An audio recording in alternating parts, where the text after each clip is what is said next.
Ya, baik. Selamat siang semuanya, apa kabar? Selamat berjumpa kembali kita dalam seminar yang diadakan oleh Sumarekon Mutiara Makassar. Dan siang hari ini, saya Dewa ingin membacakan peraturan mengenai acara talk show yang akan kita adakan pada siang hari ini. Dan kita akan sama-sama lihat terlebih dahulu peraturannya.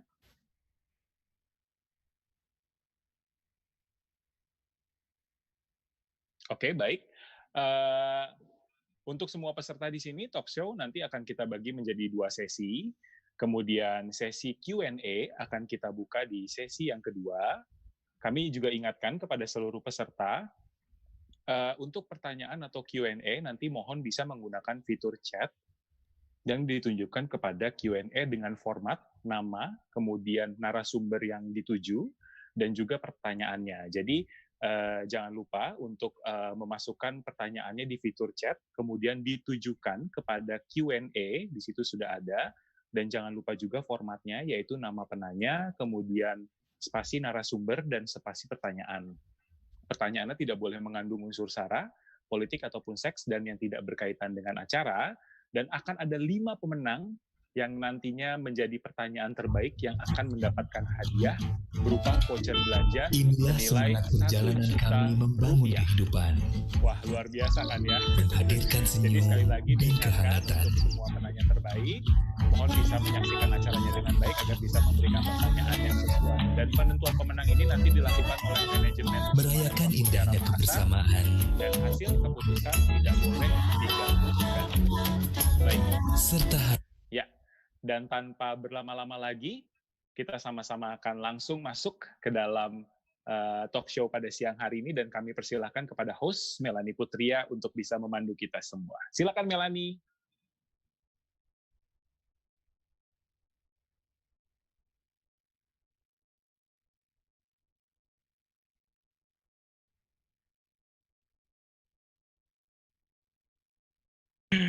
Apakah bisa mendengar suaraku di sini? Oke, Mel, mungkin suaranya masih di mute ya tadi ya. Oke. Melanie, oke, baik. Oke, saya di sini banyak penolongnya ya. Halo, selamat siang semuanya. Agak kareba, semoga selalu dalam keadaan sehat ya. Senang sekali saya Melanie Putria bisa hadir di webinar kita kali ini. Terima kasih untuk Sumarekon Mutiara Makassar sudah mengundang saya untuk menjadi host hari ini. Dewa, terima kasih banyak. Tadi sudah disampaikan juga bahwa saya yang akan menjadi moderator dari acara kita yang istimewa ini. Karena Bapak dan Ibu sekalian, saya paham sekali.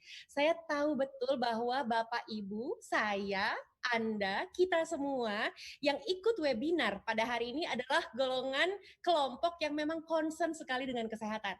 Ya kan? Nggak mungkin kita semua hadir di sini kalau kita tidak concern dengan kesehatan. Apalagi kalau kita bicara mengenai saat ini semuanya, seluruh dunia sedang mengalami sebuah pandemi, yaitu COVID-19, yang sampai sekarang pun kita masih berharap agar cepat ditemukan vaksinnya atau antivirusnya. Itu masih menjadi doa dan harapan kita bersama ya. Tapi selama vaksinnya belum ditemukan, selama obat antivirusnya belum ditemukan, tentu kita perlu melakukan hal-hal yang bisa menjadi sebuah pencegahan. Ya, tentu kita semua sudah tahu hal yang paling mudah adalah menjaga protokol kesehatan, physical distancing, menggunakan masker. Ini yang menjadi protokol yang ditetapkan oleh pemerintah yang bisa kita jalankan demi bisa memutus rantai penyebaran COVID-19 di Indonesia. Tapi Bapak Ibu tidak sesederhana itu. Ada juga orang yang bilang, oh kita harus bersahabat dan berdamai dengan COVID-19. Kita harus bisa hidup berdampingan. Mohon maaf, tapi saya satu di antara orang-orang yang tidak setuju dengan statement tersebut. Menurut saya, kita perlu menerima kehadiran COVID. Kita perlu akui keberadaannya, tapi kita juga harus tahu bahwa kita tidak ingin berteman dengan COVID-19. Kita ingin menjaga diri kita agar terhindar dari penyebaran virus COVID-19 tentunya. Nah, hal apa yang bisa kita lakukan? Tentu dari sisi medis perlu diberikan informasi lebih dalam. Kita perlu menggali informasi lebih dalam sehingga kita bisa membentengi diri kita, shield-nya makin kuat nih Bapak Ibu untuk menjaga kita dari virus COVID-19. Hari ini bicara soal kesehatan, saya tidak akan sendirian, sudah pasti akan ada seorang expert yang kompeten di bidangnya, siapa lagi kalau bukan Dr. Bambang Budiono, spesialis jantung dan pembuluh darah yang sudah bergabung bersama kita. Halo, selamat siang dokter. Halo, selamat siang Melani. Ya, Dokter gimana dalam dokter? keadaan sehat seperti ini, seger sekali. Sangat sehat. Alhamdulillah, terima kasih sudah bergabung ya dok. Iya, terima kasih. Oke, baik. Dan berikutnya, saya boleh bacakan sedikit ya. Ini ada sedikit profil dari Dr. Bambang, lulus dari Fakultas Kedokteran Universitas Airlangga Jawa Timur, dan mengambil spesialis penyakit jantung di Fakultas Kedokteran Universitas Indonesia. Selain menjadi dokter spesialis jantung dan pembuluh darah, beliau juga menjabat sebagai Head of Heart and Vascular Center, Rumah Sakit Awal Bros Makassar. Jadi, sudah tidak salah lagi kalau kehadiran dokter siang ini ditunggu-tunggu oleh Bapak dan Ibu semuanya. Termasuk saya salah satunya, dari tadi menantikan sekali ingin ngobrol sama dokter. Baik, terima kasih Melani. Terima kasih. Dan berikutnya kita juga tentu saja akan ngobrol dengan Bapak Kiplongang Akemah, atau yang lebih akrab kita panggil dengan panggilan Pak Along, selaku partner and director Sumarekon Mutiara Makassar. Selamat siang Pak Along. Ya, Melani. Apa kabarnya Pak? Mantap, bagus. Mantap, bagus. Kelihatan sekali sumringahnya hari ini. Oke, karena udah nggak sabar pengen ngobrol sama Bapak dan Ibu ya, peserta dari webinar ini. Oke, seperti yang tadi sudah disampaikan, Bapak Ibu bisa menggunakan fitur chat untuk memberikan pertanyaan kepada kami di sini yang relevan dengan konteks yang akan kita bicarakan ya. Tentunya mengenai kesehatan nih, yang menjadi spesifik dari acara kita. Oke, untuk itu saya akan langsung ke Dokter Bambang yang pertama, dokter. Ya. Dokter kan spesialis jantung dan pembuluh darah ya dok ya. Baik. Dan kita tahu bahwa penyakit COVID-19 ini bisa memberikan resiko lebih besar gitu ya, bisa memperburuk keadaan seseorang yang sudah memiliki penyakit penyerta. Salah satunya yang saya sering baca yaitu penyakit jantung, dokter. Nah, ini perlu kita bahas nanti Bapak Ibu, tapi mungkin sekedar merefresh lagi ingatan kita. Sebelum adanya pandemi COVID-19 di Indonesia, di dunia, penyakit jantung menjadi penyakit yang mematikan nomor 1. Betul ya dok ya? Ya, benar. Betul, dan kita kadang-kadang suka dibohongin gitu ya dengan adanya silent signal gitu yang tidak bisa kita rasakan, yang tidak bisa kita deteksi secara cepat. Nah, si silent killer ini boleh nggak sih dok di-refresh lagi kepada kita, dijelaskan lagi mengenai penyakit jantung ini sebenarnya ada apa saja sih jenisnya? Silakan dokter. Baik, makasih. Supaya lebih memudahkan, barangkali saya akan memperlihatkan beberapa slide, karena kita tahu bahwa yang namanya gambar itu satu gambar mewakili 1000 kata-kata. Ya. Jadi betul dokter. Akan mencoba merefresh dengan. Nah, di sini sepertinya sudah bisa dilihat dokter. Silakan dok. Ya.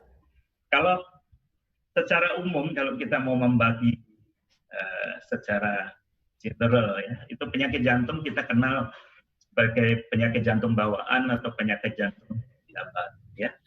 Kalau yang namanya penyakit jantung bawaan itu sejak lahir dia sudah terdeteksi, bahkan sejak di dalam kandungan ya. Beberapa penyakit sudah bisa dideteksi sejak dia ada di dalam kandungan dengan menggunakan fasilitas yang disebut ultrasound. Nah, kemudian kalau kita lihat ini, lihat penyebab yang disebut penyakit jantung didapat, itu dia diperoleh apakah karena proses inflamasi, peradangan, atau karena proses degenerasi. Ya. Proses degenerasi itu maksudnya misalnya karena faktor usia, atau adanya suatu penyakit penyerta yang membuat kemudahan terjadinya perubahan-perubahan struktur pembuluh darah. Katakanlah kalau dia ada hipertensi sejak muda, dia ada diabetes sejak muda, maka akan sangat mudah terkena. Ya, secara umum, penyakit jantung didapat ini kita kenal ada yang namanya penyakit jantung koroner, tadi Melani sudah sebutkan, ada juga disebut penyakit jantung katup, ada penyakit yang karena menimbulkan gangguan irama jantung, kita sebut aritmia, kemudian ada juga yang gangguannya di otot jantung, ya, terjadi kerusakan pada bagian sel atau jantung yang memproduksi energi, itu bisa menimbulkan gangguan fungsi pompa sehingga kita sebut sebagai penyakit gagal jantung. Ya. Okay. Nah, kalau kita fokus ke penyakit jantung, ya kita lihat di sebelah kanan ini, kita lihat jantung itu adalah organ yang tidak pernah istirahat, sehingga dia memerlukan suplai energi yang terus-menerus. Orangnya tidur, jantung tidak pernah tidur. Betul. Karena itu dia harus diberi makan cukup, diberi oksigen cukup. Nah, kalau pembuluh darahnya normal, dia akan bisa mencukupi semua kebutuhan yang diperlukan. Kalau terjadi kelainan pada dinding pembuluh darah, misalnya pasien-pasien yang dengan kolesterol tinggi dan lain sebagainya, akan memudahkan terjadinya penumpukan kolesterol di dinding pembuluh, seperti yang bisa dilihat di sini. Ya. Kalau penyempitannya belum terlalu berat, maka aliran ini masih belum terganggu. Ya. Tetapi kalau makin lama tidak terkontrol sehingga penyempitannya makin parah, tumpukan kolesterol makin banyak, batanya makin berat, maka alirannya akan terganggu sehingga suatu saat akan terjadi ketidakseimbangan antara suplai dengan kebutuhan. Disitulah lalu muncul keluhan-keluhan mulai dari sesak, nyeri dada dan lain sebagainya. Okay? Nah, kemudian kalau kita mengambil contoh yang sederhana, kalau penyakit jantung bawaan itu sudah bisa terdeteksi bahkan sejak di dalam rahim, ya.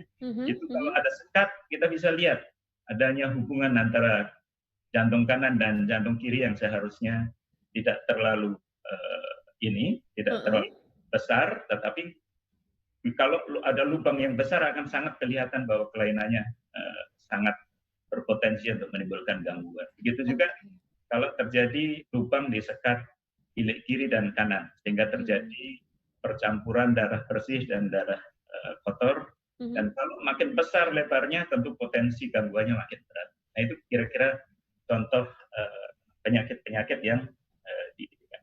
Nah, deteksi dininya bagaimana? Ya, seperti tadi dikatakan, kalau penyakit jantung bawaan bisa melakukan kontrol secara teratur dengan dokter kandungan, bisa dideteksi sejak di dalam kandungan. Ya. Kalau sudah lahir, kita bisa mendeteksi bayinya, apakah dia biru saat dia nangis, apakah dia cepat lelah kalau bayinya netek, apakah ada gangguan tumbuh kembang, itu salah satu cara mendeteksi. Kalau untuk orang dewasa, tentu saja dengan berbagai faktor risiko, kita bisa melakukan pemeriksaan laboratorium. Ada beberapa kasus kalau memerlukan treatment test atau USG jantung dan lain sebagainya. Barangkali sampai di situ dulu kita. Oke, baik. Itu tadi sekilas refreshing gitu ya bagi kita ya Bapak Ibu untuk penyakit jantung. Jadi tetap walaupun terjadi pandemi COVID-19 di luar sana, kita perlu waspada juga dengan penyakit jantung karena memang sebelum terjadi pandemi pun memang angka kematian karena penyakit jantung ini tinggi di Indonesia dan ini perlu kita waspadai. Nah, dokter, kita juga tadi sudah sempat menyebutkan, Dok, kalau kondisi-kondisi tertentu dari seseorang itu bisa memperparah kondisi tubuhnya ketika terkena COVID-19. Contohnya bagi orang-orang yang punya penyakit seperti ginjal, penyakit pernafasan, paru-paru, respiratory system, dan juga tentunya penyakit jantung ya, Dok. Nah, sebelum kita masuk ke sana, dokter boleh nggak sedikit juga menjelaskan kepada kita, tentu kita sudah tahu ya mengenai penyakit COVID-19 ini, tapi silakan dokter bisa menjelaskan agar kita bisa lebih pandai dalam menghadapi si musuh kita sekarang ini. Oke, makasih. Jadi kalau kita dilihat di sini belum ya? Iya, dokter ada slide juga ya mengenai COVID-19 ini. Ya, jadi saya akan perlihatkan, saya akan perlihatkan. Nah, kalau kita ini untuk sebagai background saja, bahwa COVID-19 itu yang disebabkan oleh apa yang disebut virus corona ya. Tapi virus corona ini ada berbagai jenis yang kita sudah kenal sebelumnya. Sebelum kita kenal COVID-19 ini ada Middle East Respiratory Syndrome atau MERS-CoV yang dikenal muncul di Timur Tengah ya, ditulakan oleh onta dan lain sebagainya. Kemudian 10 tahun yang lalu kita mengenal adanya juga epidemi severe acute respiratory syndrome atau yang kita sebut SARS. Sekarang kita mengenal apa yang disebut COVID-19 yang sebetulnya juga virus corona, tetapi dia mengalami mutasi, ya, sehingga disebut sebagai virus corona baru. Jadi dia adalah suatu strain dari virus corona yang sebelumnya tidak pernah terdeteksi, sehingga diberi nama New coronavirus atau virus corona baru. Nah, ini awalnya ditularkan dari hewan, yang dikenal adalah dari kelelawar ya, tetapi ada yang dikatakan bisa juga dari terenggiling dan lain sebagainya. Ya. Sehingga ini sebetulnya suatu penyakit zoonosis, yaitu yang transmisinya ya ditularkan awalnya dari hewan ke manusia. Tetapi dari manusia sekarang sudah ditularkan ke manusia, ya. Sehingga ini yang menjadi problem yang harus menjadi perhatian kita semua. Nah, transmisinya ya kalau kita lihat di gambar ini sangat mudah. Kalau ada orang yang sudah terinfeksi SARS-CoV ya atau virus corona baru ini, maka ada beberapa yang memiliki gejala yang sangat khas, misalnya demam, batuk, ya bersin-bersin. Kalau dia batuk dan bersin, maka yang keluar bersama batuk itu yang kita sebut sebagai droplet itu mengandung ciptaan virus. Ya. Bahkan dikatakan kalau kita bersin itu kurang lebih sekitar 20 juta virus bisa keluar. Wow.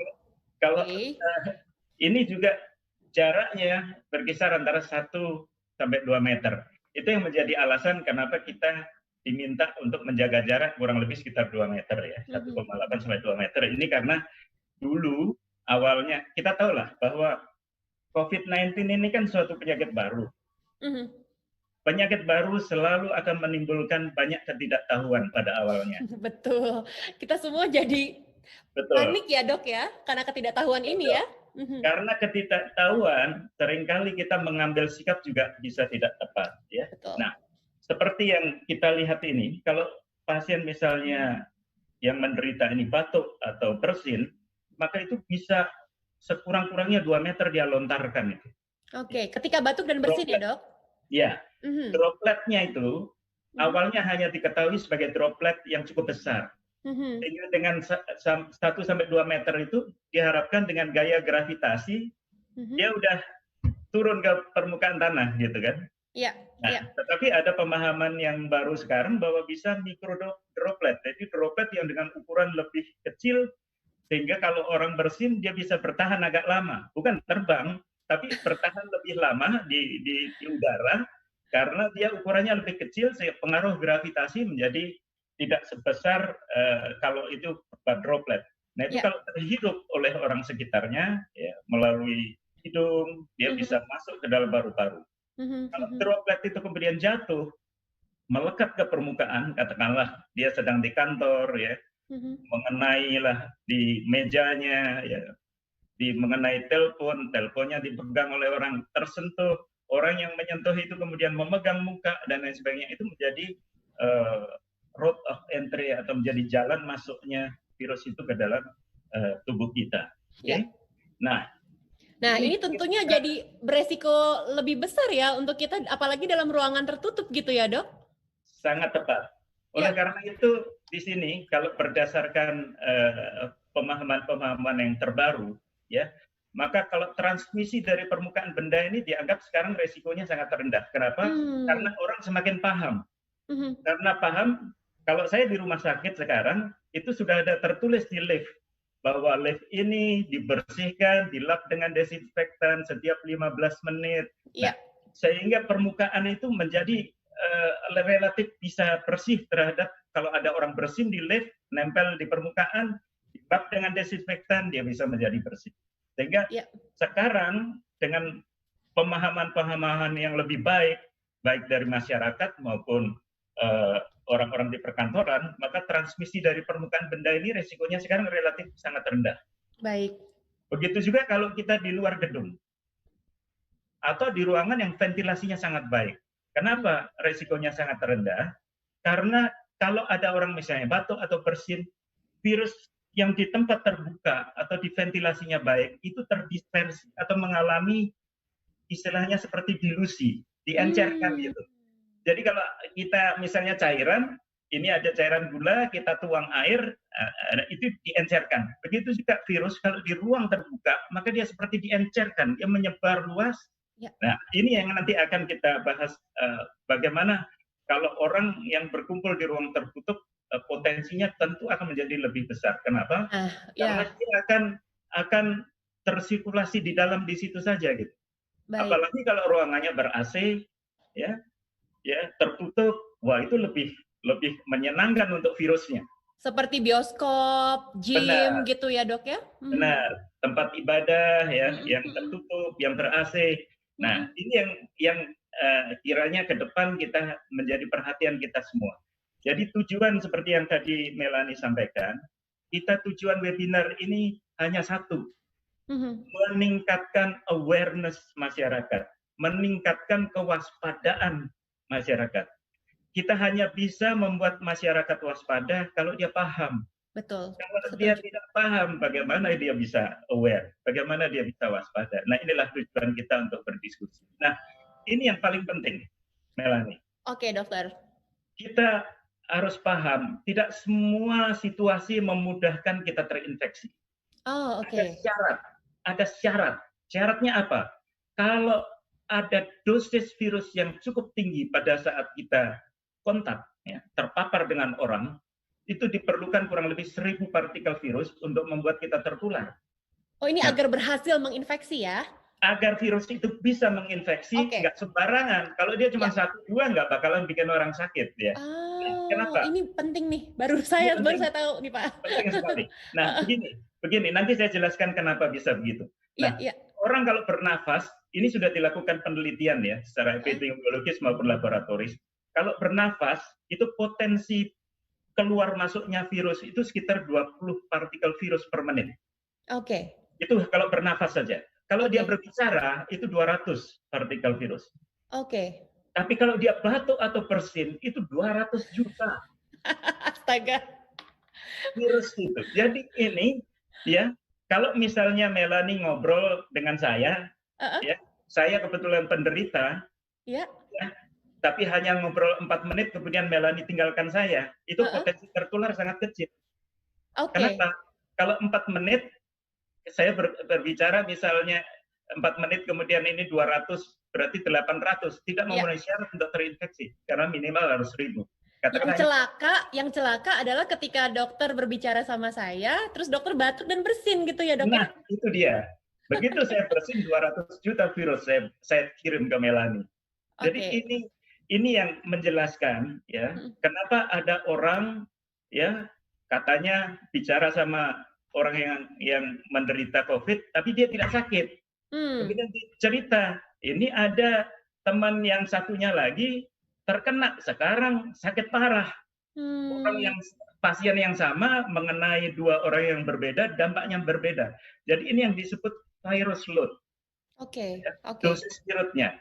Jadi kalau kita ambil suatu rumus, keberhasilan penularan itu diperlukan 2 faktor. Paparan virusnya. Virusnya banyak nggak waktu kita kontak dengan orang itu. Kemudian waktunya.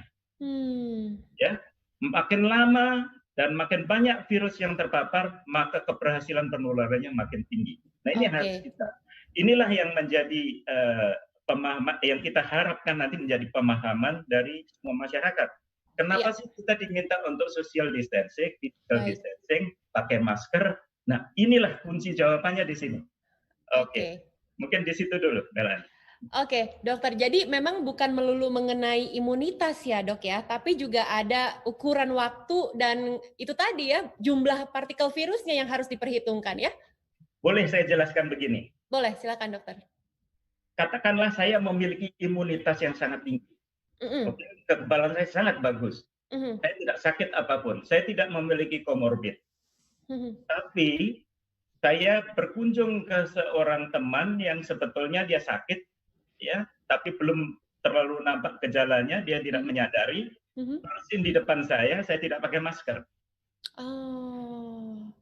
200 juta virus terpapar ke saya. Oke? Nah, apa sih imunitas? Imunitas itu adalah kemampuan daya tubuh kita untuk melawan. Melawan virusnya bagaimana? Dengan mengeluarkan antibodi. Antibodi itu tidak tiba akal dia keluar. Tidak, dia perlu waktu. Ya, katakanlah, ya, ada 2 bala tentara yang kita miliki untuk melawan virus, yang namanya immunoglobulin M atau IgM dan immunoglobulin Y atau IgG. Nah, imunoglobulin M ini adalah tentara yang di ujung depan, yang muncul duluan. Frontline ya? Dia begitu kena, dia mulai dirangsang untuk muncul, tapi perlu waktu 1 minggu. Oh, oke. Makanya kalau kita kena baru 2 hari di tes, rapid test, nggak akan positif. Baik. Belum muncul dia. Jadi setelah 1 minggu baru dia akan muncul ya, Dok? Ya, ini imunoglobulin M. Kalau IgG atau imunoglobulin G, dia memerlukan waktu lebih lama. Bisa sekitar 2 minggu baru muncul. Itu tentara berikutnya yang untuk melawan virus. Jadi artinya begini, menjawab pertanyaan Melanie tadi, apakah dengan modal imunitas tubuh kita pasti akan selamat? Tidak ada jaminan. Kenapa? Karena kita kalau menerima virus load yang tinggi, pada saat tubuh kita belum mempunyai tentara yang karena belum ada vaksin, belum ada tentara yang siap untuk melawan, bisa-bisa kita sudah rusak duluan sebelum tentara kita keluar melindungi. Jadi jangan salah. Kalau kita mengatakan kalau imunitas tubuh kita baik, kita pasti selamat, that's wrong. Yang terbaik adalah kita melindungi sedapat mungkin supaya kita tidak terkena. Itu yang terbaik. Jangan mengatakan imunitas tubuh kita baik kok, nanti kita akan selamat. That's wrong. Tetap apapun, sebaik apapun kekebalan kita harus tetap melakukan perlindungan karena semua itu banyak faktor yang mempengaruhi derajat berat atau ringannya. Ya. Jadi ada double protection yang kita lakukan ya, Dokter ya. Oke. Nah, tadi kan dokter sudah menjelaskan sebenarnya melihat transmisinya yang begitu mudah ketika ada seseorang yang bersin atau batuk di depan kita ya, Dok ya. Berarti kita perlu memperhitungkan juga ya resiko penularan ya. Jadi kayak misalnya dari lokasi indoor versus outdoor gitu ya, Dok ya? Ya, benar. Jadi secara ideal ya kalau kita mau lebih detail mengenai itu, saya bisa perlihatkan bagaimana sih seharusnya kita memperlakukan bersikap dalam kondisi seperti itu, sebentar ya. Ya, silakan dokter. Ini cara yang paling praktis untuk memperhitungkan. Di indoor itu risikonya jauh lebih tinggi dibandingkan outdoor. Kenapa? Seperti saya sampaikan tadi, di indoor tidak terjadi dilusi, tidak terjadi pengenceran virusnya gitu. Jadi virus load akan menjadi mudah untuk menjadi lebih tinggi kalau ruangannya tertutup. Kalau di ruangan terbuka akan lebih mudah terjadi pengenceran lah, katakan mudahnya. Udara sirkulasi membuat virus menjadi encer sehingga virus load-nya potensi menjadi lebih kecil. Ya. Nah, kepadatan juga. Kenapa kita harus menjaga jarak? Kalau kepadatannya tinggi, kita makin dekat dengan satu sama lain, maka potensi penularan menjadi jauh lebih tinggi dibandingkan kalau kepadatannya rendah. Begitu juga ruangan kecil atau ruangan ventilasi baik dengan ruangan yang luas. Kemudian sudah saya sebutkan tadi mengenai waktu paparan dan singkat atau lama. Oke, dokter, kalau sekarang kita bicara mengenai, tadi sudah resiko penularan, sekarang saya bicara mengenai gejala yang khas yang ditimbulkan dari orang yang terinfeksi COVID-19 ini. Banyak baca, banyak yang bilang di situ bahwa gejalanya sama seperti influenza, demam, ada menggigil, ada rasa tidak nyaman pada tenggorokan, lalu mulai timbul batuk, sesak nafas. Nah, sebenarnya menjadi perbedaan gejala khasnya apa sih, Dok? Apalagi mengingat sekarang banyak orang tanpa gejala juga kan? Benar sekali. Jadi kalau boleh saya share lagi supaya lebih mudah dipahami, maka kita bisa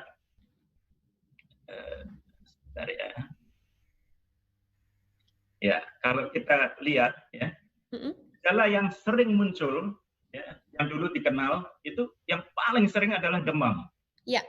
Tapi sekarang kita tahu bahwa demam tidak selalu ada ya. Terutama pada fase-fase inkubasi.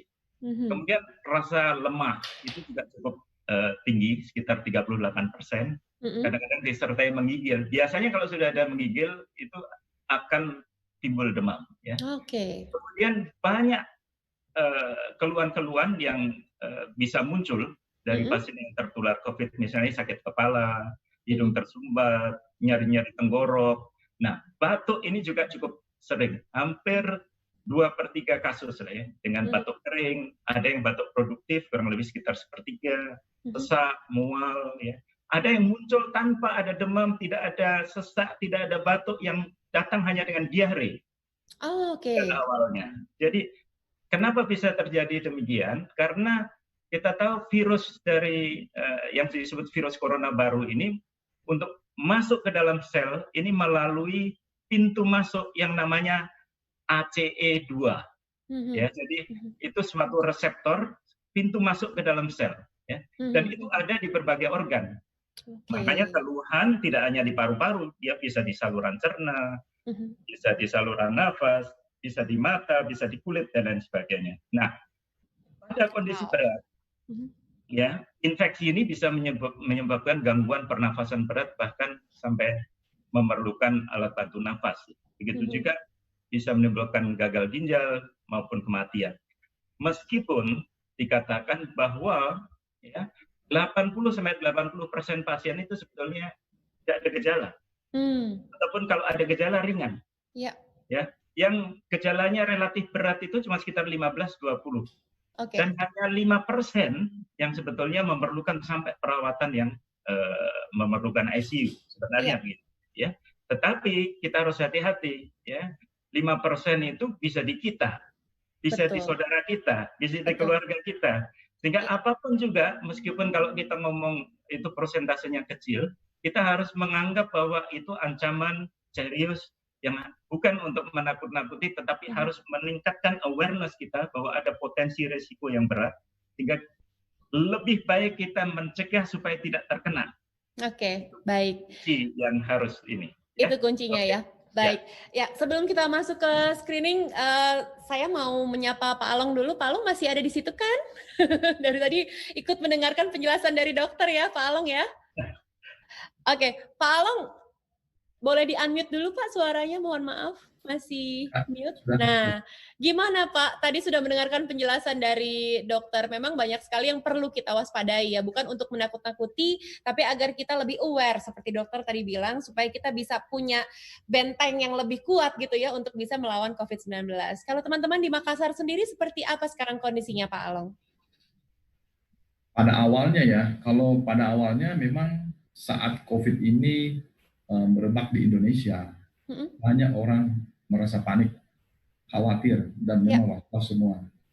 Tapi kita bersyukur juga pada pemerintah yang cukup cepat dan tanggap untuk mensosialisasikan bagaimana menghadapi misalnya dengan social distancing ya, dengan memakai masker dan lain-lain sebagainya. Jadi saya lihat perilaku itu pada awalnya memang agak mengagetkan ya Pak ya? Agak mengagetkan. Nah, setelah berjalannya waktu mulai terjadi kebiasaan. Yaitu mungkin sekarang kita istilahkan new normal ya, kira-kira begitu. Nah, kira-kira begitu yang sudah terjadi di Kota Makassar. Di Kota Makassar ya. Jadi kepedulian masyarakat Makassar akan pentingnya kesehatan dan kebersihan juga semakin meningkat tentunya ya. Apalagi dengan mengikuti webinar seperti ini kan kita jadi banyak tahu informasi yang memang patut kita waspadai gitu. Nah, kita bicara mengenai upaya pemerintah. Upaya pemerintah nih dokter, tadi Pak Along sudah menjelaskan bahwa saat ini banyak yang sudah disosialisasikan oleh pemerintah untuk bisa memberikan masyarakat edukasi mengenai COVID-19. Pemerintah juga mengupayakan agar adanya rapid test secara massal supaya kita bisa segera memeriksa secara masif supaya tingkat penyebarannya bisa diminimalisir. Nah, dokter, kita bicara mengenai screening test. Pak Along tadi mungkin juga bisa sedikit bercerita mengenai kondisi teman-teman di Makassar. Kalau screening test itu seperti misalnya ada rapid test, ada swab, terus ada PCR, ini kan kita didorong untuk bisa melakukan tes-tes tersebut ya dokter. Nah, masing-masing ini memiliki perbedaan gitu ya. Sebenarnya kalau untuk screening awal yang mana yang paling tepat dok? Baik, ya saya akan perlihatkan ini ya. Jadi kalau kita berbicara mengenai screening, maka kita mengenal apa yang disebut rapid test imunoglobulin. Ya, rapid test imunoglobulin itu yang dinilai apa? Adalah zat anti yang dikeluarkan oleh tubuh. Jadi yang diukur itu. Nah, ini tentu saja memiliki kelemahan dan kelebihan ya. Kelemahannya apa? Kalau kelebihannya tentu cepat bisa dilakukan, hasilnya bisa ditahu. Tapi kelemahannya adalah bahwa kalau dia positif, tidak berarti virusnya ada. Kalau dia negatif, tidak selalu berarti virusnya tidak ada. Nah, kenapa sulit gitu? nih. Nanti saya jelaskan. Bingung ya? Bingung jadinya, Dok. Nah, nanti saya jelaskan supaya tidak bingung. Nah, ini yang banyak menjadi kebingungan di masyarakat. Dan apa sih manfaatnya kalau begitu, ya kan? Terus ada yang disebut rapid test antigen. Kalau yang imunoglobulin atau antibody tadi, yang dites adalah yang zat anti yang dimunculkan oleh tubuh kita, dan itu perlu waktu. Seperti saya bilang tadi, kalau IgM dia perlu kira-kira 2 minggu, ya kan? 7 hari paling tidak, 7 hari. Kalau IgG dia perlu sekitar 2 minggu. Nah, kalau rapid test antigen ini untuk menilai potensi partikel dari virusnya. Jadi virusnya itu kalau ada dia pecahan-pecahannya kita bisa deteksi dengan rapid test antigen. Nah, PCR ini atau swab tadi, sebetulnya rapid test antigen ini juga swab. Nanti saya jelaskan. Nah, swab, tetapi yang dicek adalah antigennya.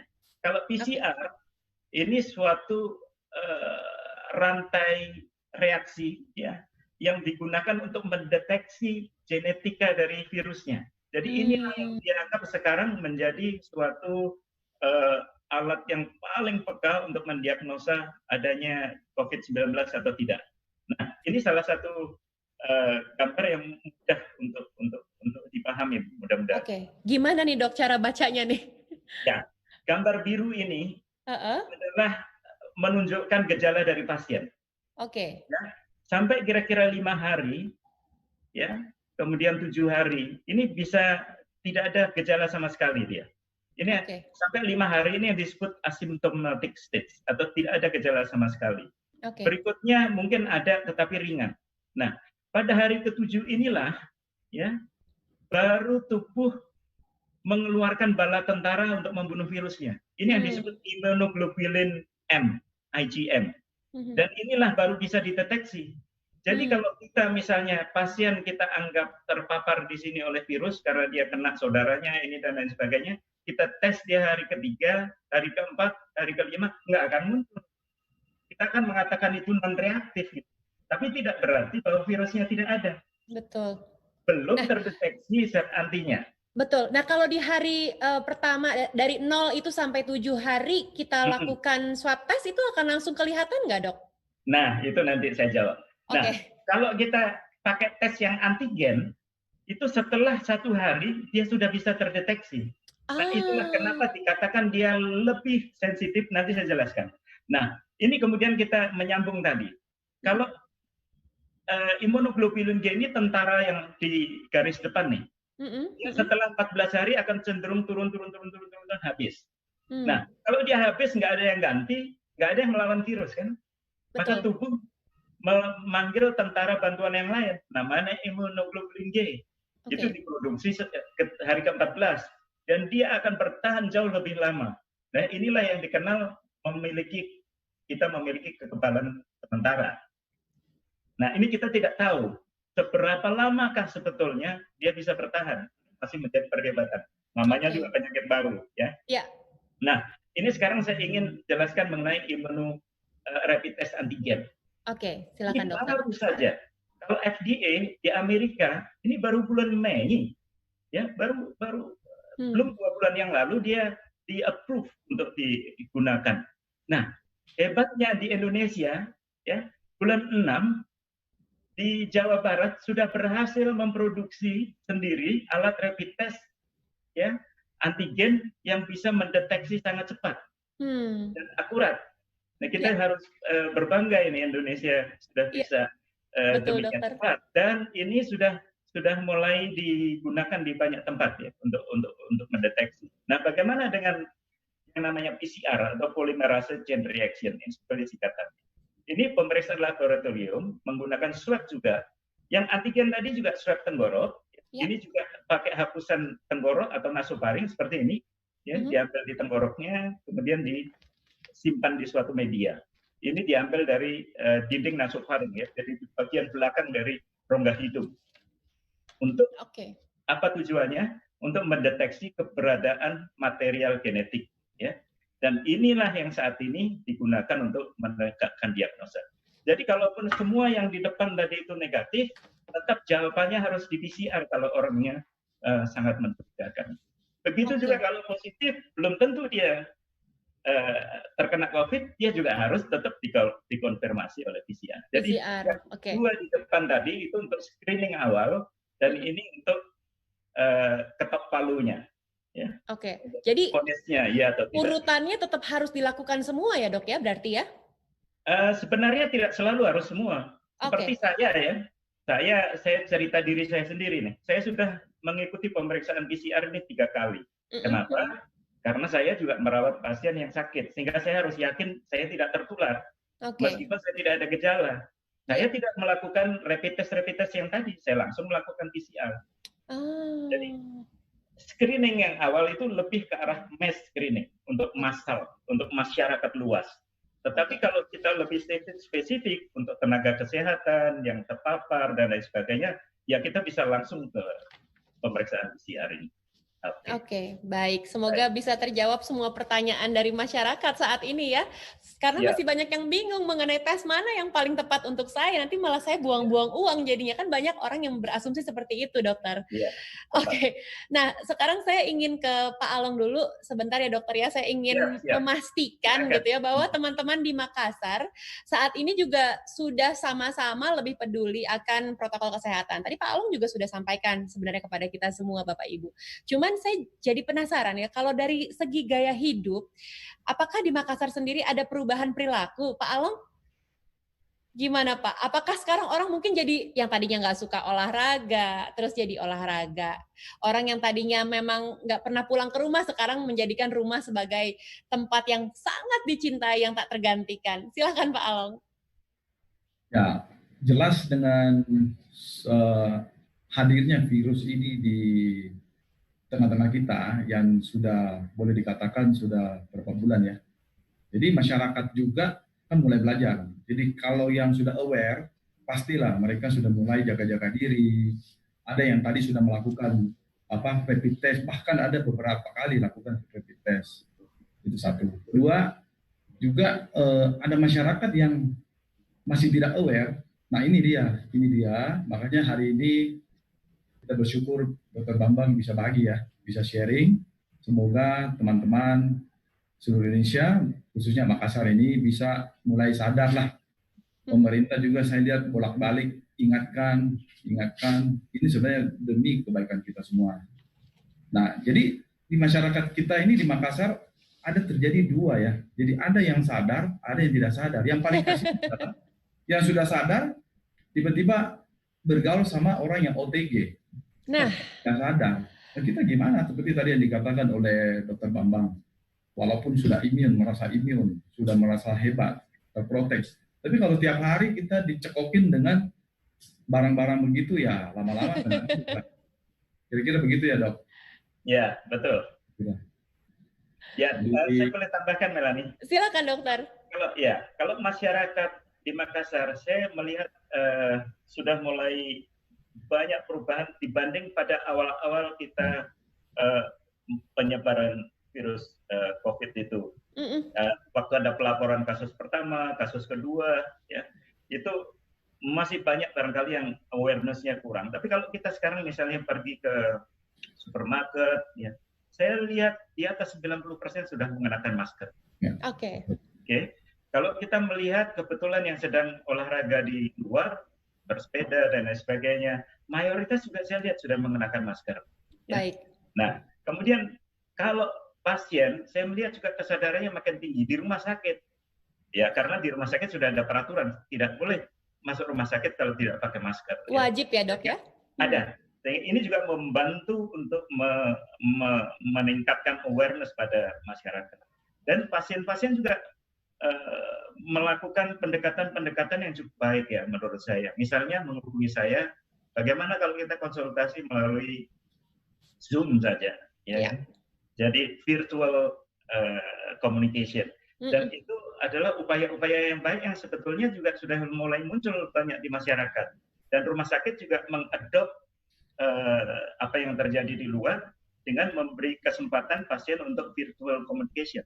Jadi dia tidak datang ke rumah sakit supaya dia tidak punya potensi terpapar dan lain sebagainya, dia bisa komunikasi melalui video call dan lain sebagainya. Seperti itu.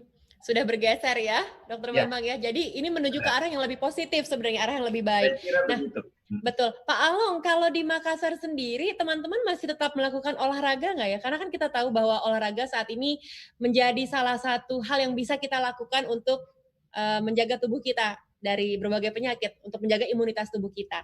Nah, Pak Along sendiri gimana Pak di sana? Ya, saya lihat dengan sudah ada yang sudah sadar-sadar juga, mereka pastilah melakukan olahraga. Jadi tren olahraga juga seperti di kalangan-kalangan anak muda, ya, kalangan umur-umur yang menengah, juga kalangan yang orang tua. Dan sekarang apalagi ada tren sepeda ya. Jadi sepeda juga rata-rata saya lihat anak-anak muda itu sepeda melulu sampai orang umur-umur menengah. Nah, saya sendiri juga jalan kaki sih. Saya hobinya jalan. Oke, berapa lama Pak biasanya? Kalau jalan kaki? 1 sampai 1,5 jam lah. Wih, cukup lama loh itu. Lumayan. Cuma memang jujur saya waktu jalan kaki kan masih di satu kompleks perumahan lah. Ya. Jadi biasanya mutarnya karena perumahannya tidak terlalu besar, jadi biasanya ketemu lu lagi gitu loh. Balik itu lagi, nanti dicurigain lagi. Begitu. Nah, jadi saya lihat mulai ada kesadaran, ya, yang sudah sadar, sudah aware, memang sudah lakukan olahraga. Semoga dengan webinar ini ya, teman-teman bisa lebih terpengaruh juga lah untuk bagaimana membuat dirinya lebih sehat. Oke. Baik. Wah, ternyata memang kondisi lingkungan yang kondusif itu bisa membantu kita untuk menjadi semangat berolahraga gitu ya Pak Along ya. Seperti saya kan adalah seorang pelari ya Pak ya. Terus saya seorang pelari maraton. Sudah pasti saya selama ini latihan larinya di luar, nggak mungkin latihan lari indoor. Nah, ketika saya harus memiliki tempat yang kurang baik, kurang kondusif ketika berlari, itu kayaknya sebel banget gitu.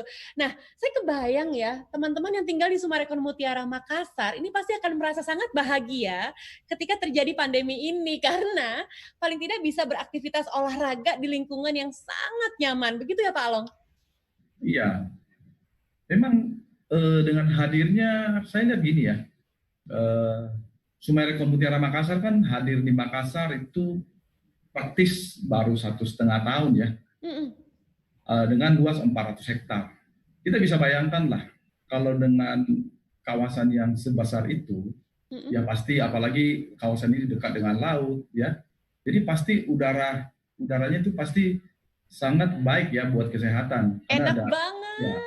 Ya, nah, contoh di master plan ini kan bisa dilihat bahwa Sumarekon Mutiara Makassar ini telah mengadopsi banyak tanaman ya, dan juga zoning yang jelas. Karena saya melihat gini, kebetulan kan saya partner ya dengan Sumarekon Mutiara. Jadi kami melihat pada saat perencanaan awal itu perencanaan kan sudah jauh-jauh hari sebelumnya, berapa tahun lalu ya. Iya. Tapi sekarang itu sangat berguna. Kenapa?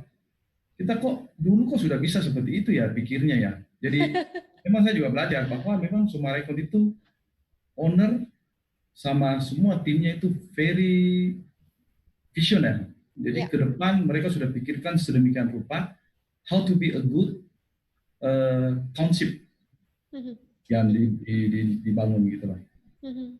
Jadi saya lihat ini dengan jalan yang lebar, jalan yang besar, yang panjang, hijau, dan juga setiap klaster juga ada fasilitas olahraganya, dan juga ada jogging track-nya. Ini bisa lihat contoh di sebelah bawah kiri.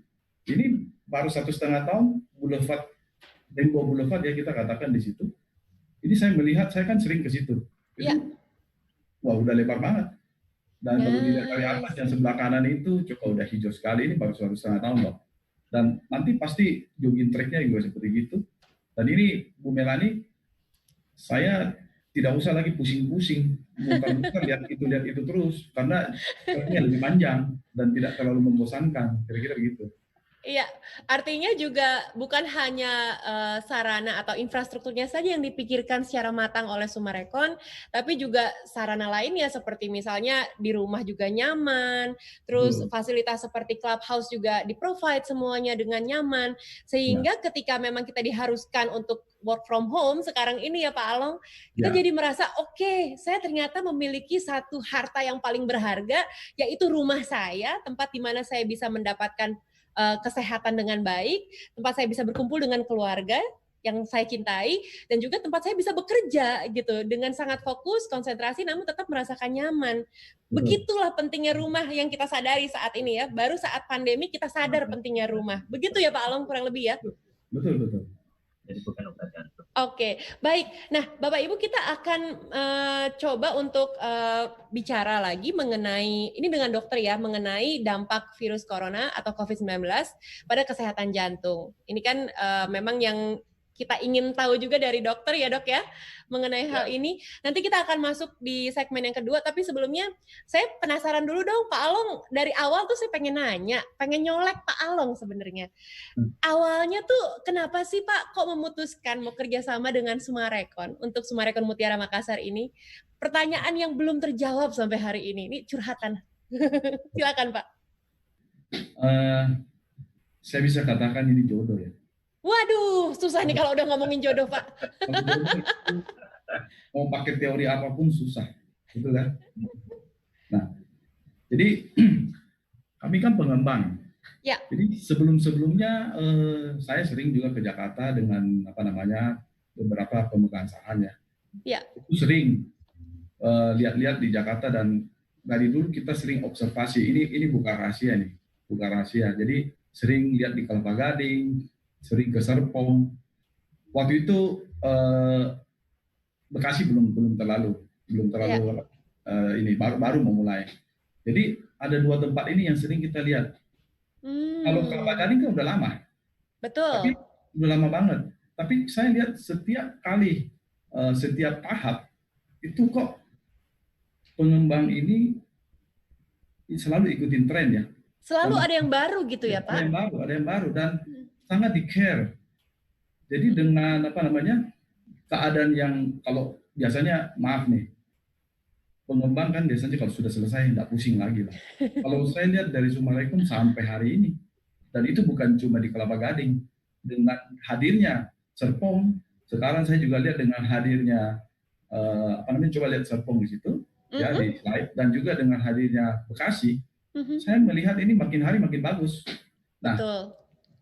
Saat itu sama-sama, jadi pihak Summarecon juga pengen mengembangkan saya di luar Pulau Jawa.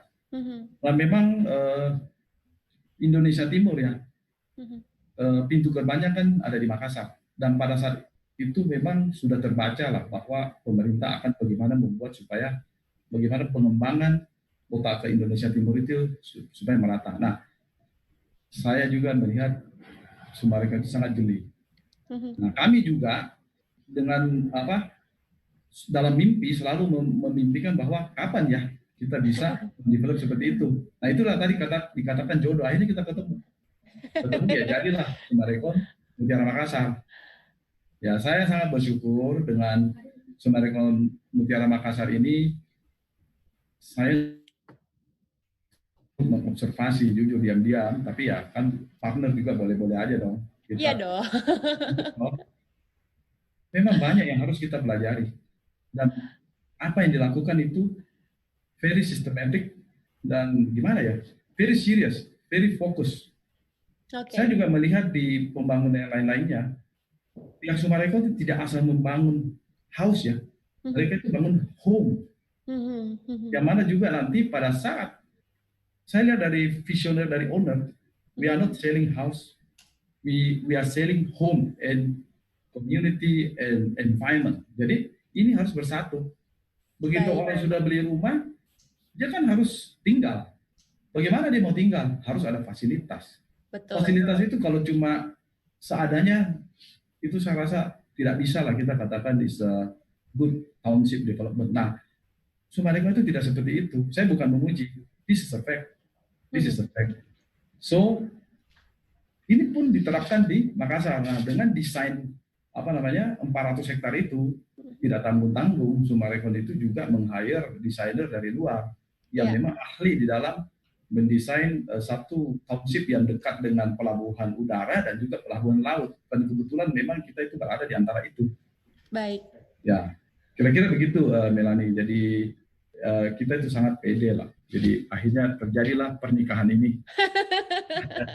Semoga pernikahan ini selalu langgeng ya Pak ya, dan bisa memberikan yang terbaik untuk masyarakat Makassar. Karena saya sendiri memang dari dulu sudah mengikuti seperti apa perjalanan dari Summarecon di Jakarta, mulai dari Kelapa Gading, Serpong, sampai Bekasi, dan saya melihat sendiri Bapak Ibu sebagai bukti, melihat dengan mata kepala sendiri seperti apa komitmen yang diberikan oleh Summarecon. Betul Pak Along tadi bilang, bukan hanya membangun, tapi lalu meningkatkan kualitas kehidupan orang yang tinggal di dalamnya. Nah, itu yang menjadi kunci dari Summarecon. Komitmen itu yang selalu dipegang sehingga masyarakat sekarang jadi berpikir, saya kalau mau nyari rumah, carinya Summarecon aja. Saya nggak mau pusing. Nah, sustainability ini yang mahal sekali harganya. Baik, Pak Along, kita break dulu, Dr. Bambang, kita break dulu sebentar. Tapi sebentar aja, nggak pakai lama-lama, Bapak Ibu jangan khawatir. Kita akan segera kembali lagi. Kita lihat dulu video yang berikut ini ya.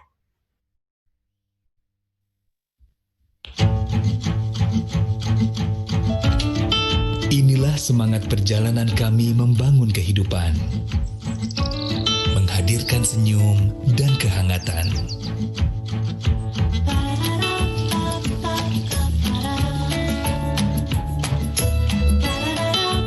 Merayakan indahnya kebersamaan,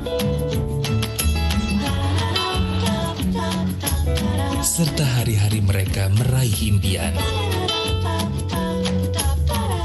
Mewarnai hidup penuh suka dan cinta.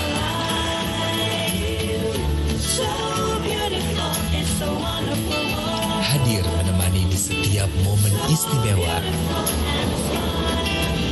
Kebersamaan ini akan terus menyalakan semangat kami untuk terus membangun kehidupan berkualitas di masa depan. Summarecon, wonderful life, wonderful world.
Ya, Bapak Ibu, kita masih akan segera masuk ke segmen yang kedua. Tadi saya ingatkan lagi untuk Bapak Ibu yang ingin bertanya.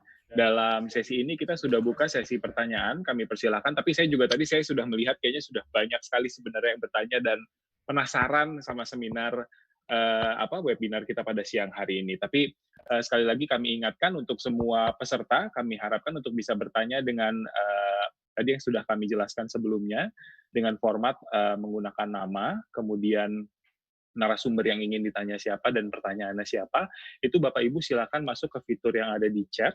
Kemudian dari fitur chat tersebut, nanti silakan langsung ditujukan pertanyaannya kepada co-host di Q&A ya, kayak gitu. Nah, baik. Tadi kalau sekilas sepertinya sudah banyak sekali kita sudah mendapatkan informasi mengenai COVID, mengenai juga mengenai Sumarekon Mutiara Makassar itu sendiri, dan nampaknya sudah banyak sekali ilmu yang bisa kita dapatkan ya, bagaimana kita sebagai pribadi masing-masing seperti itu, bagaimana harus bisa lebih waspada, bisa lebih hati-hati, jadi kita semua bisa semakin lebih aware mengenai COVID itu sendiri.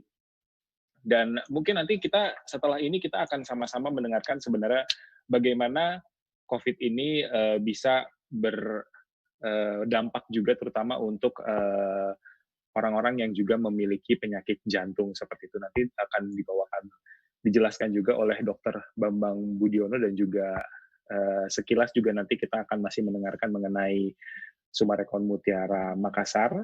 Tapi jadi memang tadi sudah banyak sekali dijelaskan mengenai gejala-gejala, kemudian juga transmisinya seperti apa, kayak gitu. Dan memang semakin hari kita harusnya sudah semakin waspada ya, dan edukasi kita juga sudah semakin banyak mengenai penyakit COVID itu sendiri, dan ya kita semua diharapkan untuk bisa semakin lebih berhati-hati dalam menghadapi COVID-19 ini, kayak gitu, seperti itu. Baik. Mungkin sambil menunggu tadi saya juga boleh reminder kembali untuk mengenai tata cara dari Zoom-nya. Baik, boleh di-reminder kembali untuk tata cara dari Zoom-nya, kami persilahkan. Ya, sedikit saya ulang kembali mengenai tata cara dari Zoom. Ya, baik, tadi kita sudah masuk ke sesi yang kedua saat ini. Kemudian tadi kita masih membuka sesi pertanyaan, jadi untuk semuanya kami persilahkan untuk bisa bertanya dengan format nama, kemudian nama narasumber yang akan dituju. Bapak Ibu bisa bertanya langsung kepada dokter ataupun Dr. Bambang ataupun juga kepada Bapak Along yang sudah hadir pada siang hari ini, dan kemudian pertanyaannya apa, kayak gitu. Jadi pertanyaan terkait sekitar isu COVID dan juga jantung, ataupun juga pertanyaan mengenai Sumarekon Mutiara Makassar yang tadi sudah dijelaskan oleh Bapak Along. Dan pertanyaannya sekali lagi kami ingatkan tidak boleh mengandung unsur-unsur yang mengandung sara, politik, ataupun seks dan tidak berkaitan dengan acara. Dan ini yang paling penting sebenarnya adalah akan ada 5 pemenang. Nah, ini dia 5 pemenangnya itu nanti berhak mendapatkan hadiah berupa voucher belanja senilai Rp1.000.000. Nah, kemudian 5 pemenang ini, sekali lagi, ini keputusannya berdasarkan keputusan dari manajemen Sumarekon Mutiara Makassar, dan hasil keputusannya tidak boleh diganggu-gugat. Baik, untuk melanjutkan acara berikutnya, kami persilakan kepada Melani lagi untuk bisa mengambil alih. Silakan, Mel. Baik, terima kasih Dewa. Kita sambil ngopi-ngopi, ngeteh-ngeteh sedikit ya Bapak Ibu ya. Dr. Bambang masih ada di sini, Pak Alung juga masih ada di sini, dan terima kasih masih setia menemani. Kita webinar ini memang benar-benar pure ingin memberikan edukasi kepada Bapak Ibu agar kita semua lebih aware terhadap COVID-19 di Indonesia ini. Dr. Bambang, jadi langkah praktis, langkah efektif gitu ya, bisa kita katakan, apa yang harus kita lakukan sih agar kita terhindar dari COVID-19 ini? Memang kita sudah menerapkan seperti misalnya physical distancing, memakai masker, tapi praktisnya di lapangan, di kehidupan kita sehari-hari seperti apa yang seharusnya kita ingat betul tuh yang mana, Dok? Ya, jadi seperti Melani sudah sampaikan, itu cara yang paling mudah yang bisa kita ikuti adalah bagaimana kita berupaya memutus rantai penularan. Oke? Karena apa? Virus itu sebetulnya kan bukan makhluk hidup. Betul. Ya. Jadi kenapa bukan makhluk hidup? Karena dia sangat tergantung dari sel inang itu. Kalau tidak ada sel inang, dia mati. Artinya dia tidak bisa mandiri. Dia tidak bisa mengenerate enzim, dia tidak bisa bagaimana dia memperoleh energi dan lain sebagainya, nggak ada. Jadi dia hanya melulu bisa hidup ketika dia numpang ke inang. Oke. Nah, Kalau dia masuk ke sel, maka disitulah dia mereplikasi diri. Dia numpang, dia tumbuh jadi pabriknya. Jadi, ya, orang yang tidak mau menjaga diri sehingga dia potensi mudah tertular, sebetulnya dia itu mempersiapkan tubuhnya menjadi pabrik virus. Pabrik virus, wow. Ya, secara bahasa awam barangkali begitu. Kenapa? Karena tanpa sel inang dia tidak bisa memproduksi, dia tidak bisa mereplikasi supaya virus itu bertumbuh terus. Nah, oleh karena itu konsep-konsep yang bisa mencegah atau memutus rantai penularan itulah cara yang paling efektif. Tidak ada cara lain. Sepanjang belum ditemukan apa yang namanya vaksin. Oke? Karena sekali lagi, kita tidak bisa mengandalkan imunitas tubuh kita karena kita bisa terinfeksi sebelum kita punya tentara untuk melawan virus. Dan kalau musuhnya itu banyak, kita bisa jatuh duluan. Gitu. Ya. Nah, jadi sekali lagi, konsep yang tadi sudah Melanie sampaikan, itu sangat penting. Kenapa? Saya boleh share ini supaya lebih memudahkan pemahaman. Silakan, dokter. Ya. Jadi kalau kita misalnya kalau kita ditanya tadi mengenai sakit jantung, saya jawab dulu. Ini kebetulan ada pertanyaan masuk. Silakan, dokter. Kenapa sih bisa terjadi makin gawat kalau dia ada penyakit jantung?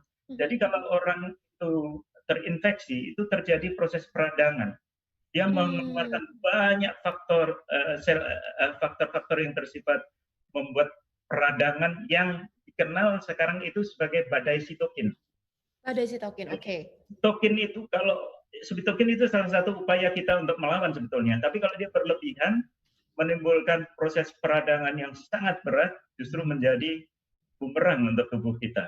Nah, ada ini pertanyaan kebetulan masuk sekalian saya jawab. Kenapa lebih banyak pada laki-laki dibandingkan wanita yang terkena COVID?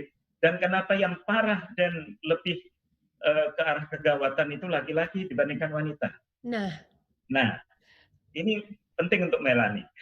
Iya, dokter. Jadi, ini ada yang namanya gender differentiation. Ada perbedaan dampak terhadap gender infeksi COVID ini. Ini yang penanyanya cerdas, cuman ini saya nggak lupa catat tadi namanya. Nah, ini wanita memiliki hormon yang kita sebut sebagai hormon progesteron dan estrogen. Iya.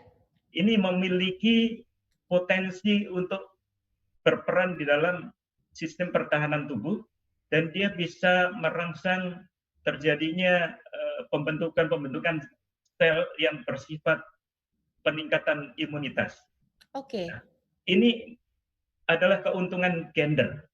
Tidak dimiliki. Nah, ini sedang dilakukan penelitian untuk memberikan hormon terapi pada laki-laki. Jadi laki-laki malah diberikan hormon wanita. Diberikan hormon estrogen gitu, Dok? Iya, dan estrogen dan progesteron, tapi dosis kecil mereka yang terpapar COVID dan kondisi berat.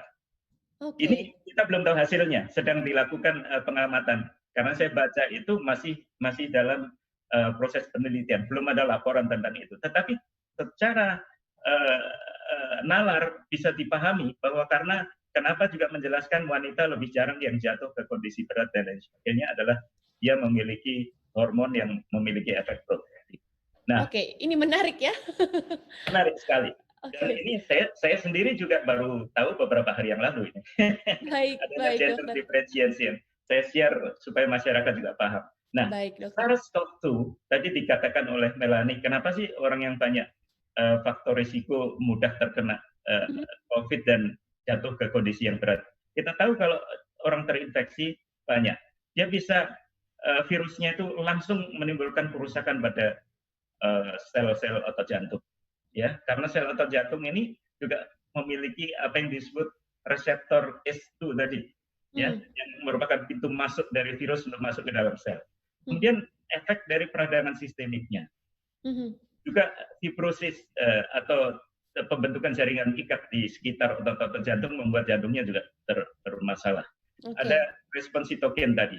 Ada juga kondisi hipoksia atau kekurangan oksigen. Ini juga semua berpengaruh, termasuk terjadinya tadi yang saya sebutkan penyempitan tadi, itu kapsulnya bisa gampang retak, pecah, menimbulkan serangan jantung, itu semua menimbulkan apa yang disebut trauma pada otot jantung. Nah, pasien-pasien yang memiliki banyak faktor risiko ini, apalagi hipertensi, aritmia, kardiomiopati, dan lain sebagainya, itu lebih mudah untuk terjadinya peningkatan kematian. Salah satu yang belum masuk di sini adalah obesitas. Nah, beruntunglah orang yang olahraganya bagus seperti Melanie. Kita lihat dari sini saja kita bisa lihat tidak ada sedikit pun lemak nempel di sana. Oke, dokter. Dan baik. Kita tahu Melanie, ya, ini yang saya sebut sebagai reseptor S2, tempat masuknya sel, tempat masuknya virus ke dalam sel, itu banyak sekali ditemukan di sel-sel lemak. Itu yang menjelaskan kenapa kita lihat pasien-pasien yang mengalami kegemukan dan lain sebagainya, manifestasi klinisnya jauh lebih berat, bahkan ke kondisi yang fatal seringkali, ya, yang dengan kegemukan dan lain sebagainya. Ini yang menjelaskan. Nah, ini berkaitan dengan juga olahraga tadi yang Melanie sebutkan. Olahraga tidak hanya sekedar meningkatkan imunitas, tapi juga membakar lemak. Betul. Ya.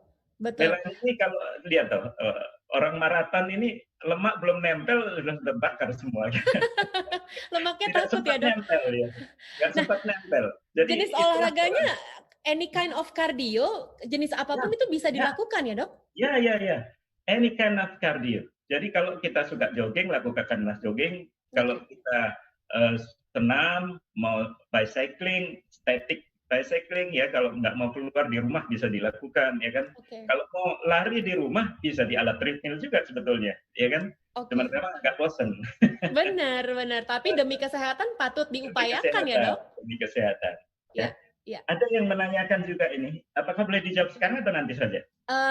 Nanti dulu kali ya, Dok, ya, karena memang saat ini kita ingin mendengarkan testimoni Dr. Bambang ini dari Profesor Insinyur Sixtus Gusli, dosen dari Universitas Hasanuddin Makassar yang merupakan sekaligus pasien dari Dr. Bambang yang berdomisili di zona merah. Nah, silakan ini Prof. Insinyur Sixtus Gusli untuk bisa menyampaikan testimoni singkat terkait diskusi kita hari ini. Halo, Prof. Belum ada audionya, Prof. Mohon maaf, di-unmute dulu. Nah, ini sudah terdengar. Silakan, Prof. Ya, saya memang pasien Dr. Bambang dan kayaknya saya sudah 15 tahunan punya masalah jantung. Saya baru tahu 15 tahun yang lalu, berarti saya bukan bawaan. Dan masalah jantung saya itu hipertrofi, penebalan otot. Tapi manifestasi gejalanya mirip aja dengan jantung koroner. Nah, saya ingin berbagi mengenai bukan penyakit jantung saya, tapi bagaimana saya hidup di tengah masalah pandemi COVID-19 ini. Saya punya resep sederhana sekali. Gimana yaitu, tuh, Prof? Bagaimana adaptif sekaligus mitigatif. Jadi, kita punya usaha untuk mitigasi, bagaimana mengurangi kemungkinan terpapar, bagaimana membuat kita punya daya tahan tubuh menjadi naik dan sebagainya. Tapi juga kita adaptif, bahwa misalnya kita harus bekerja dari rumah, harus menjaga social distancing. Nah, adaptif dan mitigasi itu hanya bisa dilakukan kalau kita lakukan dua hal menurut saya. Yang pertama adalah mengenali diri. Kenali diri itu misalnya tahu bahwa saya punya masalah jantung. Tahu bahwa saya punya pekerjaan sebagai dosen yang harus berinteraksi banyak dengan mahasiswa, tetap harus mengajar. Saya tahu bahwa saya udah tua dan sebagainya. Dan itu membuat saya bisa mengukur nanti seberapa besar usaha saya untuk beradaptasi dengan masalah ini. Nah, kemudian yang kedua setelah mengenali diri adalah pengetahuan. Sebenarnya pengetahuan mendasari semuanya sebenarnya. Yang tadi dijelaskan oleh Dr. Bambang, sebenarnya itu banyak berhubungan dengan pengetahuan sebenarnya. Untuk orang-orang seperti saya, apa yang dijelaskan Dr. Bambang tadi itu ya barangkali hanya 5% yang saya tidak tahu sebelumnya. semuanya saya sudah tahu itu. Jadi itu hanya pengulangan untuk meyakinkan saya. Bahkan kadang-kadang kita sering menerima informasi dari orang-orang yang mengatakan dia pakar virus, apa semuanya. Kita olah dengan kemampuan berpikir untuk bisa menyesuaikan kalau begitu bagaimana saya harus bertindak. Jadi pola hidup kita bagaimana dengan makanan, bagaimana dengan olahraga. Lingkungan di rumah kita tahu misalnya kalau misalnya virus itu dia disebarkan melalui droplet, pasti kita tahu berpikir kalau dropletnya itu di udara tertutup pasti tinggal lama, jadi kita udah tahu lah gitu ya. Jadi pengetahuan digabungkan dengan penyadaran diri mengenai siapa kita, itu akan menghasilkan kegiatan atau hidup yang adaptif dengan kondisi sekarang. Anda atau tidak suka, kita sekarang punya COVID-19 di seluruh dunia. Jadi kita harus adaptif. Bagaimana cara kita beradaptasi? Tergantung dari bagaimana kita punya kehidupan. Saya tidak bisa menggunakan caranya Dr. Bambang dengan cara saya. Dr. Bambang misalnya untuk mengetes dia lalu langsung ke PCR. Saya mungkin karena tidak bersentuhan langsung dengan orang yang terkena COVID, tidak harus lalu ke PCR, tapi saya bisa mengukurnya dengan cara yang lain. Jadi lagi-lagi dua, mengenali diri, pengetahuan, dan itu digabungkan menjadi action, pola hidup yang adaptif dan mitigatif dengan kondisi sekarang. Itu yang saya lakukan. Terima kasih. Keren sekali Prof. Sixtus Gusli. Wah, luar biasa ya. Ini mungkin tips yang bisa kita lakukan ya Bapak Ibu ya. Jadi mengenali semua orang bisa lakukan. Betul, mengenali dulu diri kita, mengenai penyakit yang ada dalam diri kita. Lalu kita lakukan mitigasi, memang mencari pengetahuan sebanyak-banyaknya. Tapi ingat Bapak Ibu ya, cari pengetahuan dari sumber terpercaya. Kalau pengetahuannya terlalu banyak, informasinya terlalu banyak, nanti stres. Nah kalau stres apa yang terjadi? Imunitas kita juga jadi menurun. Betul begitu ya? Betul. Baik, betul. Terima kasih Prof. Terima kasih banyak sudah memberikan testimoni untuk kita semua, menjadi inspirasi untuk kita pada siang hari ini. Baik, terima kasih. Dr. Bambang, menarik tadi ya dari Prof. Sixtus Gusli ya. Jadi memang kita perlu tahu dan kita perlu mencari tahu lebih banyak. Cuman nih sayangnya kan memang informasi yang beredar tidak sepenuhnya kompeten, begitu ya Dok? Ya, tepat sekali. Jadi kita kalau mendengar penjelasan dari Prof. Sixtus, ya, itu sangat runut dan dia memahami apa yang dia katakan. Selain memahami apa yang dia katakan, dia lakukan. Nah, itulah yang kita harapkan sebenarnya kenapa kita minta ada seorang pasien memberikan testimoni. Karena ini bisa dilakukan oleh semua yang lain. Betul. Tanpa kecuali. Jadi sangat bagus tadi message atau pesan dari Prof. Sixtus. Saya hanya ingin sedikit menggarisbawahi Melanie. Silakan Dok. Ini mengenai pemahaman kenapa sih kita tadi berulang-ulang Melanie menyatakan pentingnya melakukan physical distancing dan lain sebagainya. Nah, yang disepakati memang saat ini 6 kaki ya, atau kurang lebih 2 meter lah ya. Satu kaki kan 30 cm ya, jadi 1,8 katakanlah bulatkan 2 cm. Itu jarak yang aman. Nah, kalau kita jaraknya sudah aman, ya, kemudian kita juga mengenakan masker, kita sudah katakanlah double protection. Nah, ini terbukti, ya. Kalau kita pentingnya masker dengan physical distancing ini, kalau kita normal-normal saja, artinya tidak melakukan apa-apa. Kalau satu orang terinfeksi, ya dalam 5 hari itu kira-kira 2-3 orang akan terinfeksi, tertular. Dalam 30 hari dia akan menulari sekitar 406 orang. Wow. Ya, karena ini setiap hari akan berlipat terus. Betul. Nah, kalau kita bisa mengurangi separuh saja, ya, dengan cara physical distancing dan memakai masker, maka mengurangi ini kita satu orang terinfeksi hanya 1,25 orang dalam 5 hari. Dalam 30 hari, dia hanya tertular 15 orang. Kalaupun kita tidak bisa 100% memproteksi, 75% saja, maka kalau satu orang terinfeksi, dia tidak sampai menulari 1 orang. Dalam 1 bulan, dia hanya menulari 2-3 orang saja. Dalam 1 bulan. Nah, inilah kenapa sangat penting yang tadi barangkali sudah 3 atau 4 kali Melanie ulang. Tapi Saya kira itu jangan kita bosan mendengarkan, diingatkan itu. Kadang-kadang kita tahu, tapi kita lalai untuk melakukan. Padahal manfaatnya sudah sangat jelas.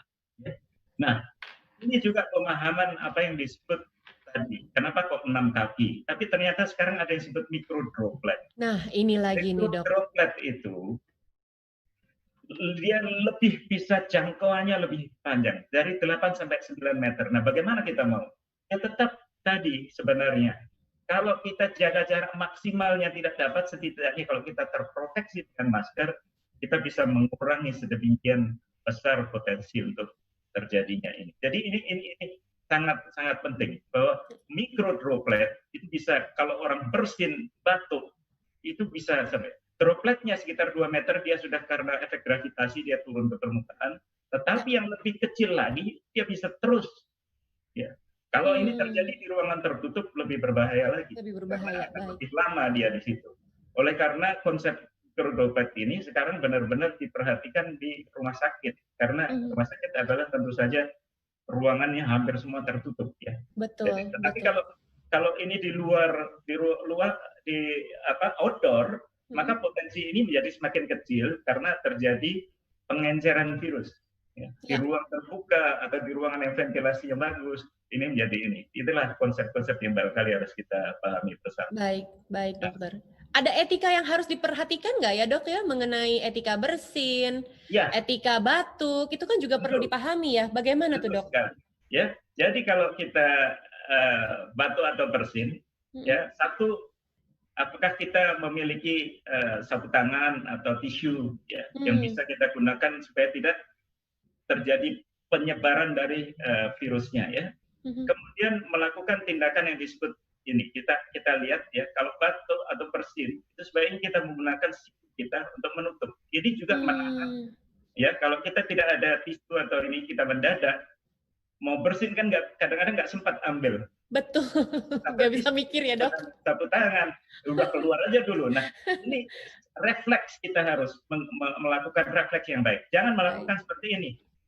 Kalau ini muncrat kemana-mana dia. Dropletnya, ya. Tetapi kita menggunakan langkah seperti ini dengan siku, kita menutup lubang hidung dan mulut sehingga pada waktu batuk atau pada waktu bersin dia tertahan di situ.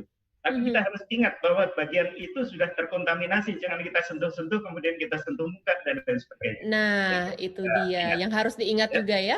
Iya, oke. Baik dokter. Jadi dokter silakan mungkin diberikan informasi lagi sebagai penutup mungkin dari presentasinya dokter kepada kita semua. Sebenarnya apa yang harus diperhatikan sih? Apa yang harus kita hindari? Apa yang harus kita lebih waspadai? Atau mungkin apa yang paling aman untuk kita saat ini? Itu mungkin bisa disampaikan juga kepada Bapak dan Ibu. Silakan dokter. Ya, jadi prinsipnya adalah seperti yang tadi sudah berulang kali dikatakan, bagaimana kita memutus rantai penularan. Tanpa upaya itu, pandemi tidak akan berakhir dengan cepat. Dia akan terus berlanjut dan semua akan terdampak. Kita terdampak, ya, kesehatan kita terganggu, ekonomi juga pasti terganggu, dan lain sebagainya. Jadi, kita harus semuanya siap berkorban. Bagaimana cara kita berkorban? Dengan kita benar-benar melakukan protokol kesehatan yang ketat. Itu adalah pengorbanan kita sebenarnya, ya. Kita harus menjaga jarak, kita harus tidak mengunjungi orang tua yang usianya lanjut, yang berpotensi terkena infeksi, dan lain sebagainya. Itu kan pengorbanan semua yang harus kita lakukan. Ya. Kemudian kita melakukan sering cuci tangan, dan lain sebagainya. Itu semua sebetulnya juga upaya-upaya yang harus kita lakukan, dan itu pengorbanan dari kita.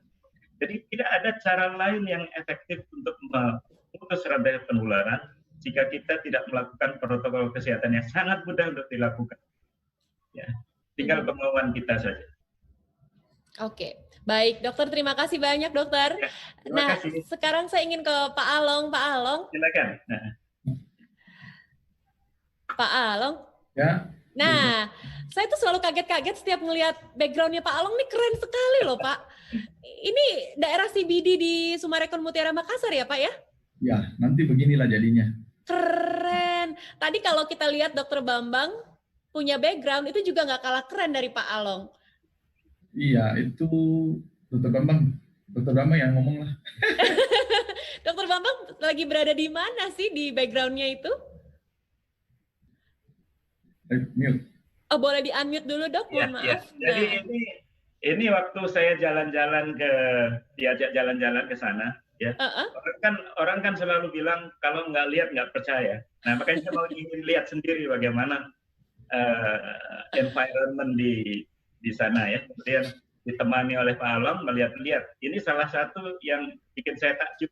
Makanya saya minta ambilin dong fotonya untuk background saya.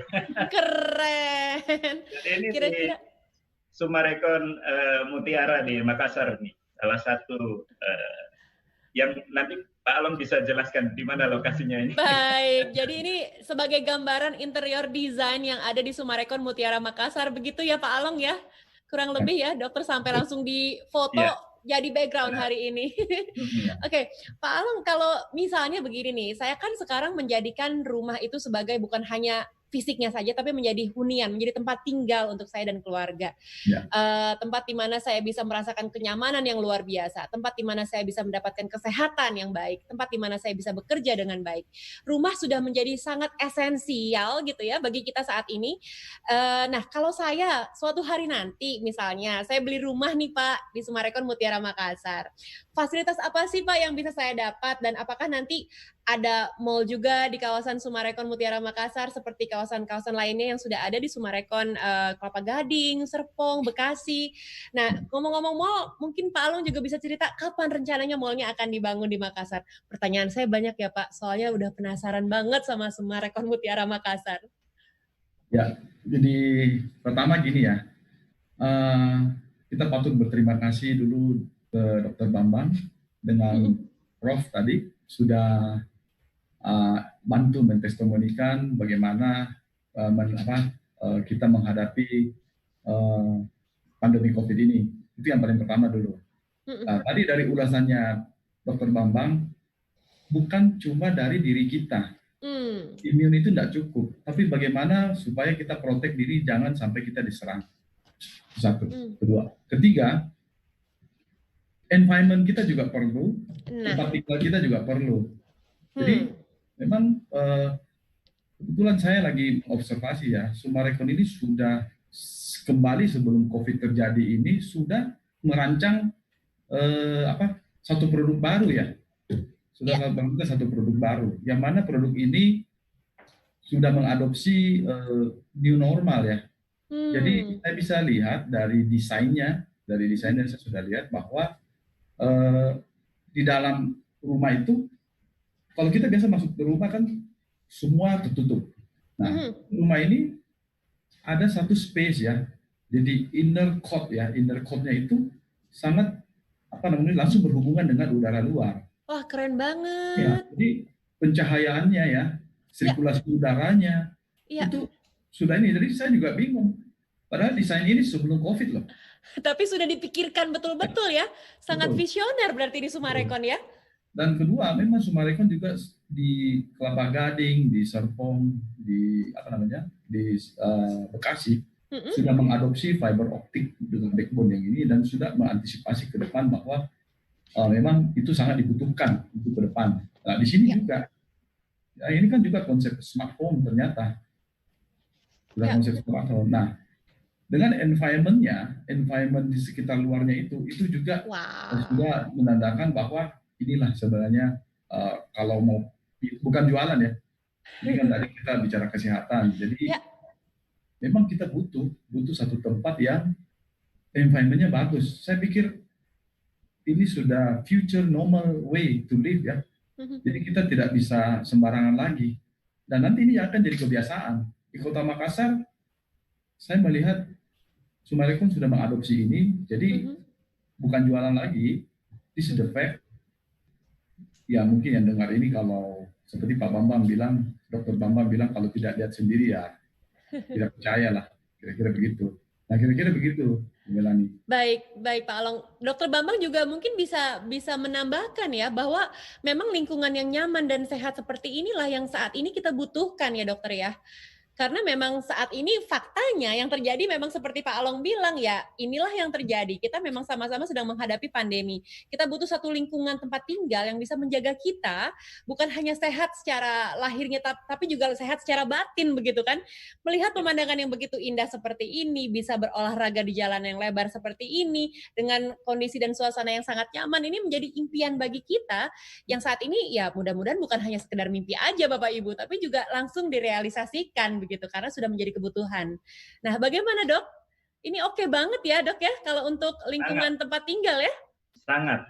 Jadi saya sudah ke sana dan memang lokasinya itu sangat jauh dari keramaian ya, sehingga tidak bising, itu satu. Kedua, lingkungannya banyak ruang-ruang terbukanya, kemudian banyak tempat-tempat untuk melakukan olahraga dengan aman, karena kita tahu bahwa di ruangan terbuka selalu akan lebih aman dibandingkan suatu ruangan tertutup seperti di gym dan sebagainya. Fasilitas olahraganya juga cukup lengkap. Ya, saya kira sangat-sangat menarik.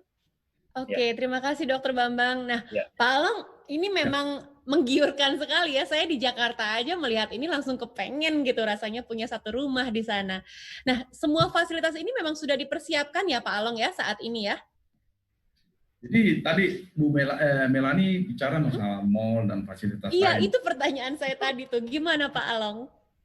Saya pikir ini kan kenyataannya ya. Sumarekon kan setiap township yang dibangun pasti ada itu. Dan di Makassar kan juga kita lagi bikin dan lagi didesain. Ini lagi proses desain.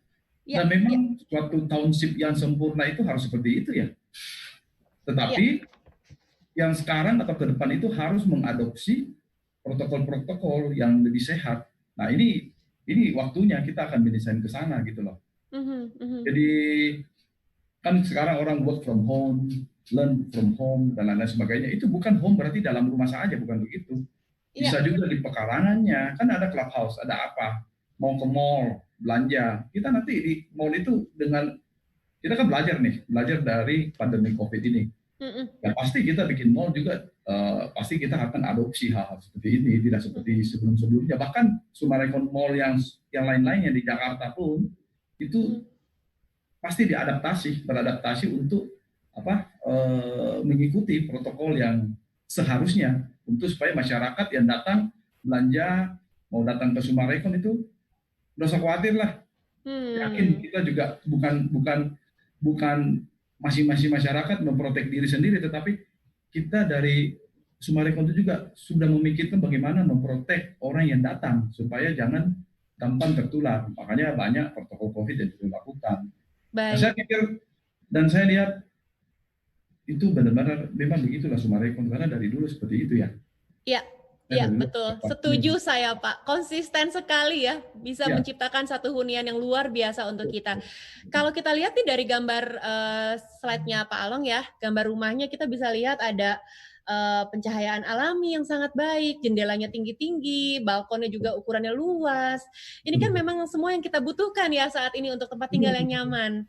Begitu. Belum lagi ada swimming pool-nya di sana, Bapak Ibu bisa lihat, anak-anak bisa bermain, berolahraga dengan baik.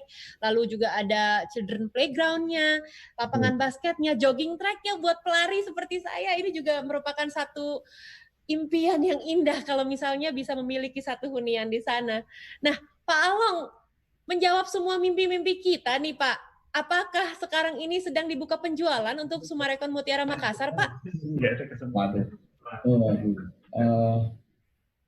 Ini ya, gimana ngomongnya ya? Gini. Ya karena Bu Melani nanya jualan ya saya nyerempet lah. Tentu Pak, saya tanya Pak, karena saya dari Jakarta aja udah tergiur melihatnya. Pak Along boleh kasih informasinya? Gini ya,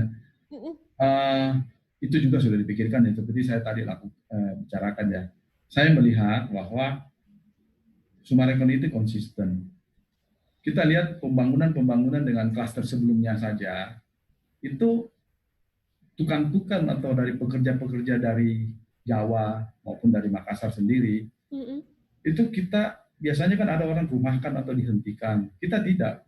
Kita tetap memberikan mereka harus kerja. Ya, itu dan pekerja-pekerja itu memang kita edukasi supaya mereka itu taat ya sama protokol COVID. Misalnya dia tidak boleh keluar dari lokasi kita. Kalau sudah keluar kita tidak terima dia masuk lagi, itu satu. Kedua, seketat itu ya Pak ya? Ya, Oke. ya.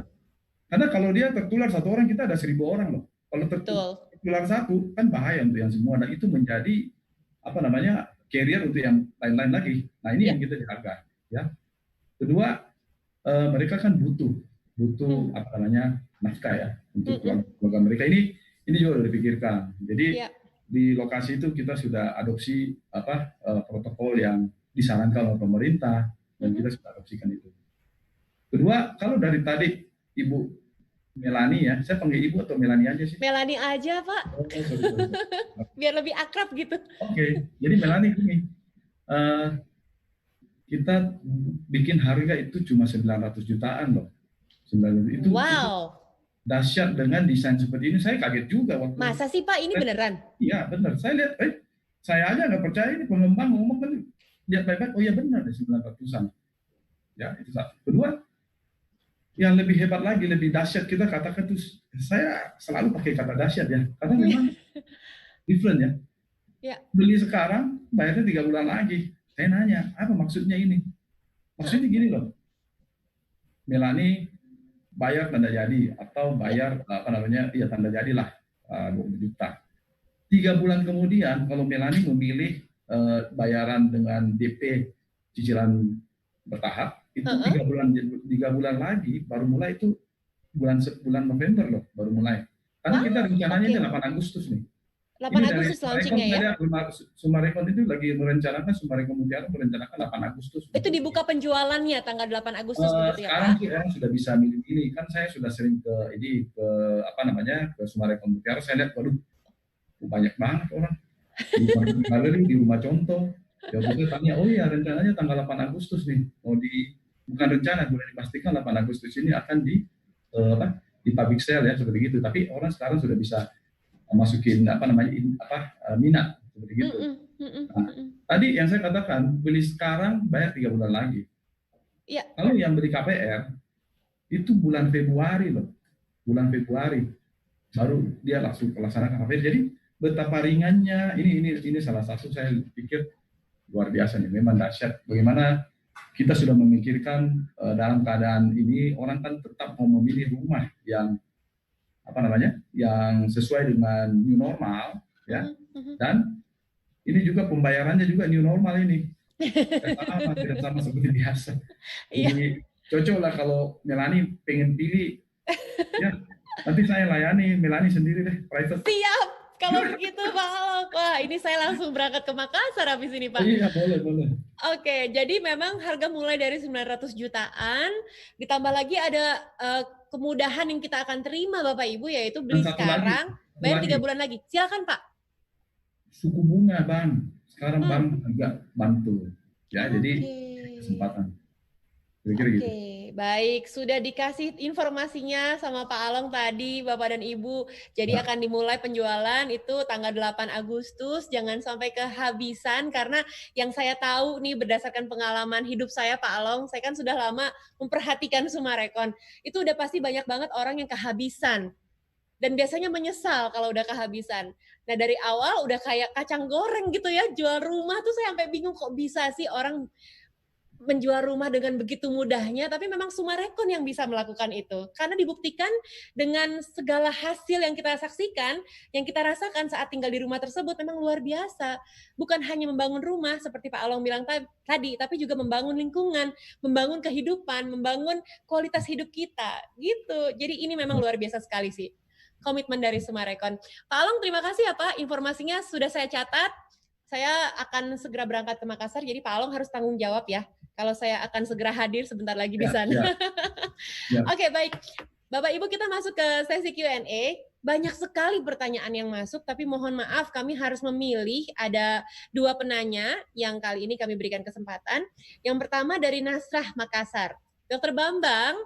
Ya. Dokter, oke, saya mau nanya. Misal ada seseorang yang sudah reaktif positif COVID-19 dengan penyakit jantung dan membutuhkan operasi untuk penyakit jantungnya.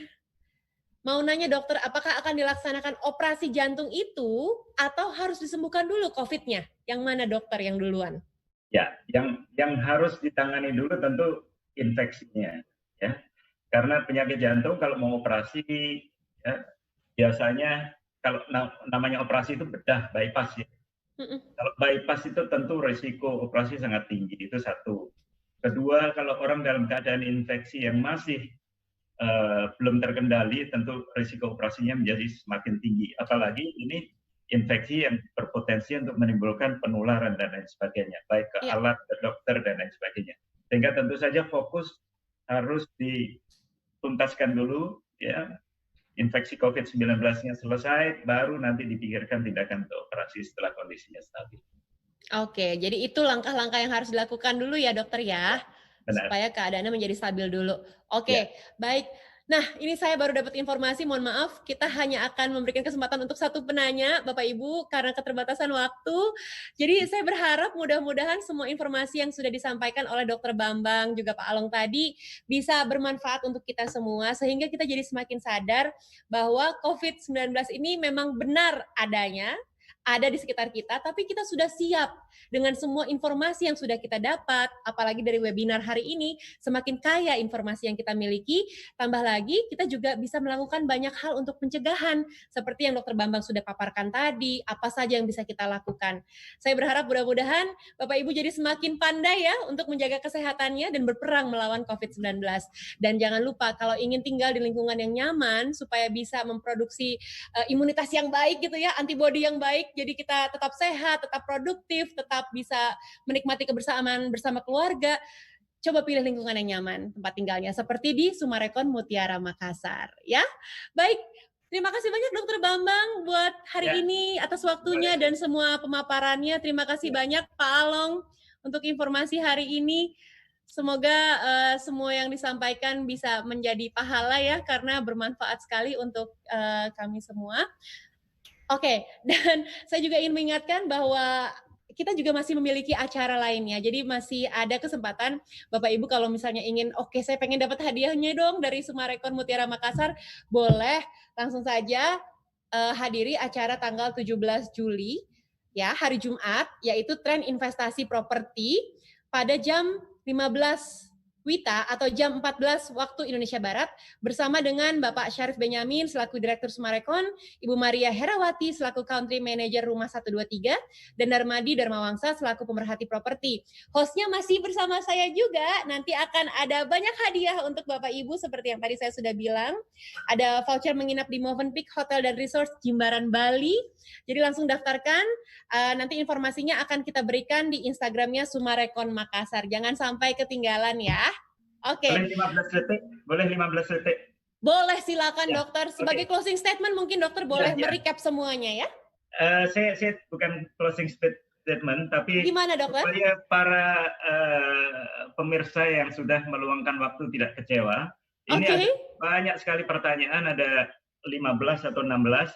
Tidak sempat kita bicarakan di sini, tapi saya akan jawab melalui Instagram Sumarekon. Nanti coba diakses di sana semua pertanyaannya, dan kita akan jawab secara tertulis supaya tidak mengecewakan. Terima kasih. Terima kasih banyak dokter. Wah, itu keren sekali, benar. Jadi Bapak Ibu yang belum terjawab bisa langsung diakses Instagramnya Sumarekon Makassar. Semua nanti pertanyaannya akan dijawab secara tertulis ya oleh Dr. Bambang. Ya. Baik. Terima kasih, sekarang saya pamit dulu. Sekali lagi terima kasih kepada para pembicara. Dan untuk Dewa, saya persilakan untuk mengambil alih acara. Terima kasih Bapak Ibu. Assalamualaikum warahmatullahi wabarakatuh. Terima kasih. Waalaikumsalam. Oke Mel, thank you. Terima kasih Bapak Ibu. Baik, sekali lagi tadi sudah diinformasikan juga. Kami terima kasih sekali atas antusias dari semua peserta yang ikut berpartisipasi dalam rangkaian acara hari ini. Namun mohon maaf karena keterbatasan waktu dan juga keterbatasan dari durasi acara ini ya. Jadi kita tidak bisa menjawab semua pertanyaan yang masuk. Dan untuk kami persilahkan kepada semua peserta yang ingin bertanya, itu bisa melalui akun Instagram kami @sumarekonmakassar, atau Bapak silahkan, Bapak atau Ibu bisa langsung email juga ke kita, bisa langsung di email ke info_smm@sumarekon.com. Di situ juga nanti kita bisa membaca pertanyaan-pertanyaan yang masuk di acara seminar pada hari ini. Dan untuk pemenangnya, baik mungkin Bapak Ibu sudah tidak sabar untuk mengumumkan pemenang. Pengumuman pemenang juga akan kami lakukan melalui akun Instagram Sumarekon Makassar. Jadi mungkin Bapak Ibu yang tadi pertanyaannya sudah dibacakan dan sudah dijawab oleh dokter ataupun juga oleh Pak Along, siap-siap nanti pengumumannya akan kami umumkan melalui Instagram Sumarekon Makassar. Baik, tanpa berpanjang lebar lagi, saya Dewa mengakhiri acara pada siang hari ini. Selamat siang dan sampai jumpa.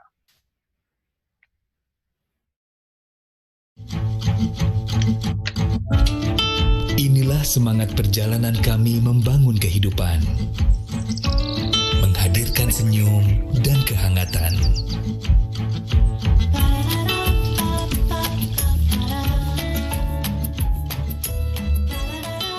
Merayakan indahnya kebersamaan,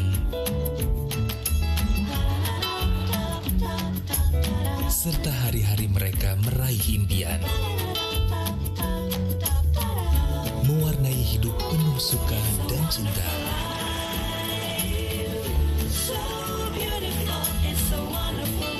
Hadir menemani di setiap momen istimewa.